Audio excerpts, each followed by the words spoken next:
Hey guys, kumusta? Sa banha kaayo ang social media, kaabot lang din ako gigag trabaho guys. Nag-drive ko. Kita ninyo ang car seat ni Eva. um, yeah, banha kaayo ang social media no kaning mga issue. Well, anyway. uh, kuan kana na ang naadjay tawo nga lahi-lahi ang tawo na itawo nga kung maka-abroad malahi mausab og makwartaan mausab sad pero naapoy tawo nga maski unsa pa kakwartaan or kay unsa pay maabot niya or biski asa pa man siya maabot mao lang gyapon siya. Yeah, unya gi-admire kay na akong mga tawo nga bisag asa ba sila, especially mga Pilipina nga, bisag asa sila mukaon lang gyapon bulad, kaog ginamos, paborito gyapon nila ang atoang kana na ang mga pagkaon, kana na ang gi-admire kana nako, kanahan kayo ko manguan maminaw, ay hala mukaon pa day sila kuan.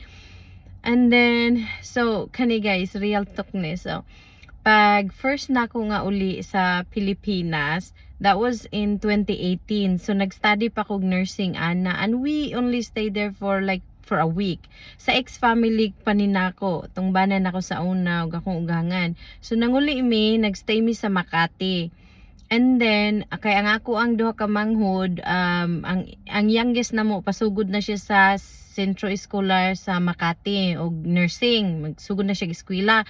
So amo siyang gitabangan and then ang isa pod magsugod na siya review para sa iyang board exam sa nursing.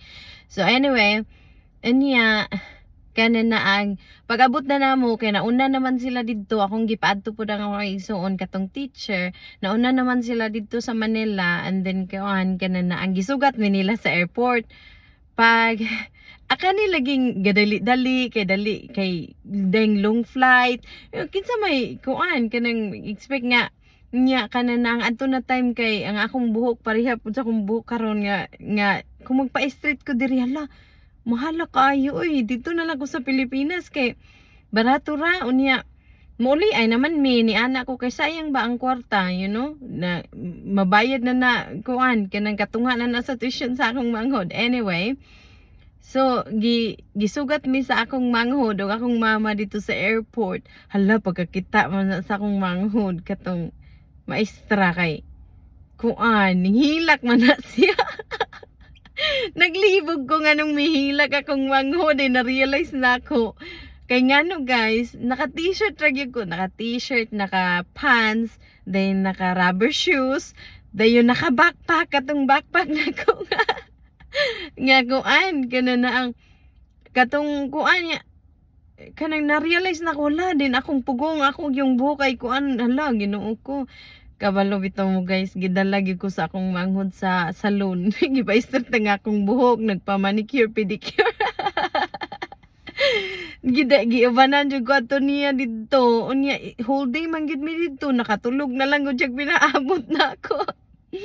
Then na-realize na ko, luya po sa akong manghod. Ay nihilak man, murag naluwi man siya nako. Nga una-una siguro niya, sila kay kuan kanina ang sigig padalahan og kwarta unya ag ako hala dili na gani kuan kanina di ana ko kapanguan kanana ang excuse me dili na ko kuan ba pero guys dili man sa ingon nga kuan pero kanang inani ra gyud ko ay ganahan ko magkuan pero that time siguro na over the food wala pud ko naka-ready ba kay nga mo among yung plano adto among tabangan among mama akong manghod sa Manila kay first time pa pud nila niya dako biya ng Manila mahadlo ko so muna mong gipagayon gipangkuanan ng katong kondo nga gistihan nila kay 33 floor ba yato 30th floor so yeah kuan kana na ang yeah nakainundong lang ko guys ba pero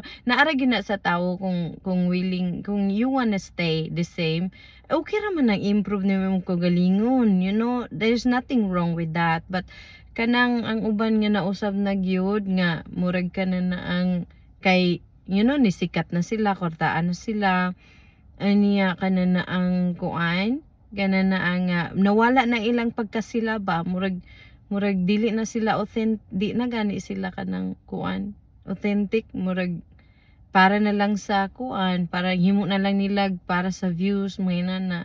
So anyway, kana lang guys, ako ang i-share sa inyo. Bye bye.